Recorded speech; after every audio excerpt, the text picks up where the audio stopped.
ऐसे में अहाना माँ से आशीर्वाद लेती है, उनके चरणों में सिर झुकाती है और अपने घर के लिए निकल जाती है। वह जाते जाते एक आखिरी बार हवेली की ओर देखती है, जहां उसकी सारी यादें बसी थीं। आंखों में नमी थी लेकिन दिल में एक अटूट हौसला। जब यह खबर अर्जुन को मिलती है कि अहाना घर छोड़कर चली गई है, तो उसके होश उड़ जाते हैं। वह बिना एक पल गंवाए गाड़ी लेकर हाईवे की ओर निकल पड़ता है और बस स्टेशन के पास पहुंचकर अहाना को रोकने की कोशिश करता है। अर्जुन का चेहरा पसीने से भीगा हुआ होता है, आंखों में घबराहट और पछतावा साफ झलकता है।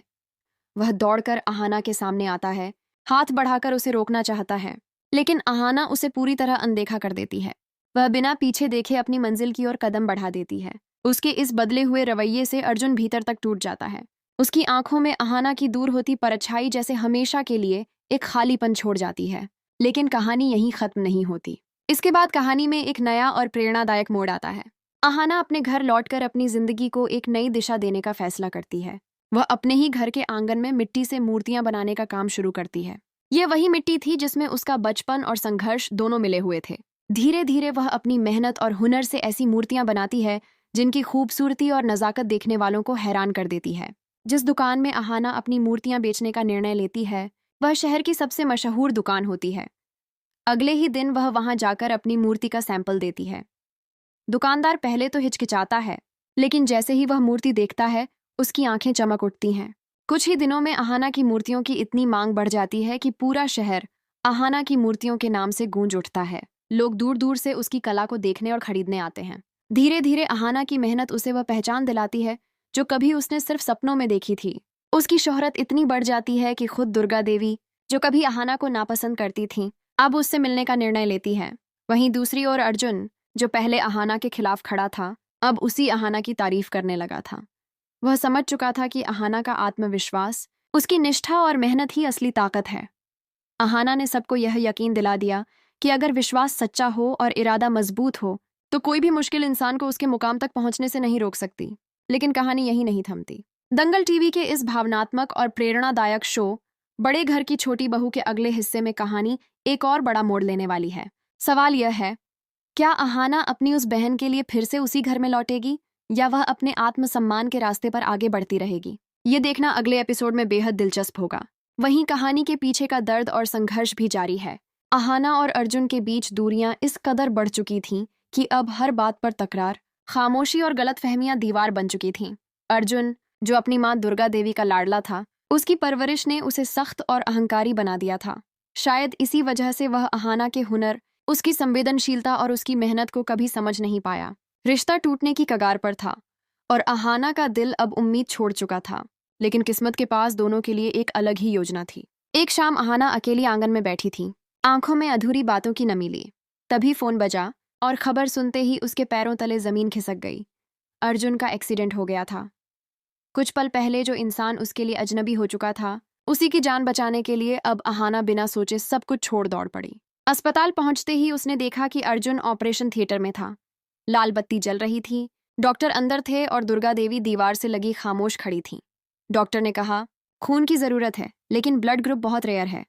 अहाना ने बिना एक पल गंवाए कहा, मेरा खून ले लीजिए। उस पल जैसे भगवान ने खुद भाग्य लिख दिया था। उसका खून अर्जुन की रगों में बहने लगा।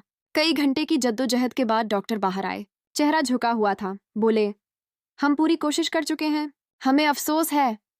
सन्नाटा छा गया। दुर्गा देवी बेहोश हो गईं। अहाना की आंखों से आंसू बहने लगे, लेकिन उसने हार नहीं मानी। वह अर्जुन के पास गई, उसका ठंडा हाथ थामा और फूट फूट कर बोली, तुम ऐसे नहीं जा सकते अर्जुन, मैंने तुम्हें माफ किया, बस एक बार आंखें खोलो। और तभी उस सन्नाटे में एक हल्की सी धड़कन गूंजी। डॉक्टर चिल्लाए, अर्जुन जिंदा है। सब दौड़ पड़े। सचमुच अर्जुन की सांसें लौट आईं। ये किसी चमत्कार से कम नहीं था। प्यार ने मौत को हरा दिया था, लेकिन खुशी अधूरी थी। अर्जुन के पैरों ने काम करना बंद कर दिया था। अब घर की सारी जिम्मेदारी अहाना और दुर्गा देवी के कंधों पर आ गई। इसी बीच परिवार का पुराना दुश्मन पाल बाबू सामने आया। एक चालाक व्यापारी जो दूसरों की मेहनत से अपना घर सजाता था। उसने अहाना को लालच दिया, तुम मूर्तियां बनाओ, मैं उन्हें अपने नाम से बेच दूंगा। मजबूरी में अहाना मान गई। दिन रात की मेहनत से उसने मिट्टी को रूप दिया और पाल बाबू उसकी कला से पैसा कमाता रहा। लेकिन सच ज्यादा दिन नहीं छिपता। जब ईमानदार व्यापारी मिस्टर वर्मा ने जांच की, तो उन्हें सच्चाई पता चली। वे खुद अहाना के घर पहुंचे, टूटी मूर्तियां और थके हुए हाथ देख बोले, बेटी, यह मूर्तियां नहीं भावनाएं हैं। अब से मैं सीधे तुमसे काम करूंगा। वह दिन अहाना की जीत का दिन था। चारुलता, पारोमिता और नीता, जो पहले उसका मजाक उड़ाती थीं, अब गर्व से उसे गले लगा रही थीं। अर्जुन, जो व्हील चेयर पर बैठा यह सब देख रहा था, उसकी आंखों में पछतावे के सागर उमड़ आए। उसने समझ लिया कि अहाना सिर्फ उसकी पत्नी नहीं, उसकी असली ताकत है। इसके बाद शुरू हुआ एक नया सफर। अहाना ने अपनी तीनों साथियों के साथ गुड़ियों का छोटा कारोबार शुरू किया। शुरुआत में लोगों ने ताने मारे, मजाक उड़ाया, लेकिन अहाना डटी रही। धीरे धीरे उसकी मेहनत रंग लाई। मेले में उनकी बनाई गुड़ियों ने सबका दिल जीत लिया। एक बड़ी कंपनी ने उन्हें ऑर्डर दिया। जब अहाना घर लौटी, उसके हाथ में मेहनत की पहली कमाई थी। 5 सेंसर की पोटली, लेकिन उसमें एक परिवार की इज्जत और एक औरत का आत्मसम्मान था। उसने वह रकम दुर्गा देवी के चरणों में रखी। दुर्गा देवी की आंखों में गर्व था। अर्जुन ने सिर झुका लिया और कहा, मैंने तुम्हें कभी समझा ही नहीं। अहाना, माफ करना। अहाना मुस्कुराई और बोली, अब मैं किसी की परछाई नहीं, खुद अपनी पहचान हूं।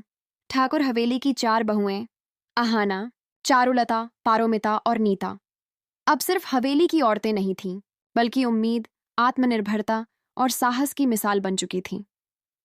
कहानी यहीं खत्म नहीं होती, बल्कि अब शुरू होती है एक नई लड़ाई, जहां ये चारों औरतें अपने हक और सम्मान के लिए समाज के सामने डटकर खड़ी हैं, क्योंकि अब वे जान चुकी हैं, औरत हार सकती है, लेकिन झुक नहीं सकती।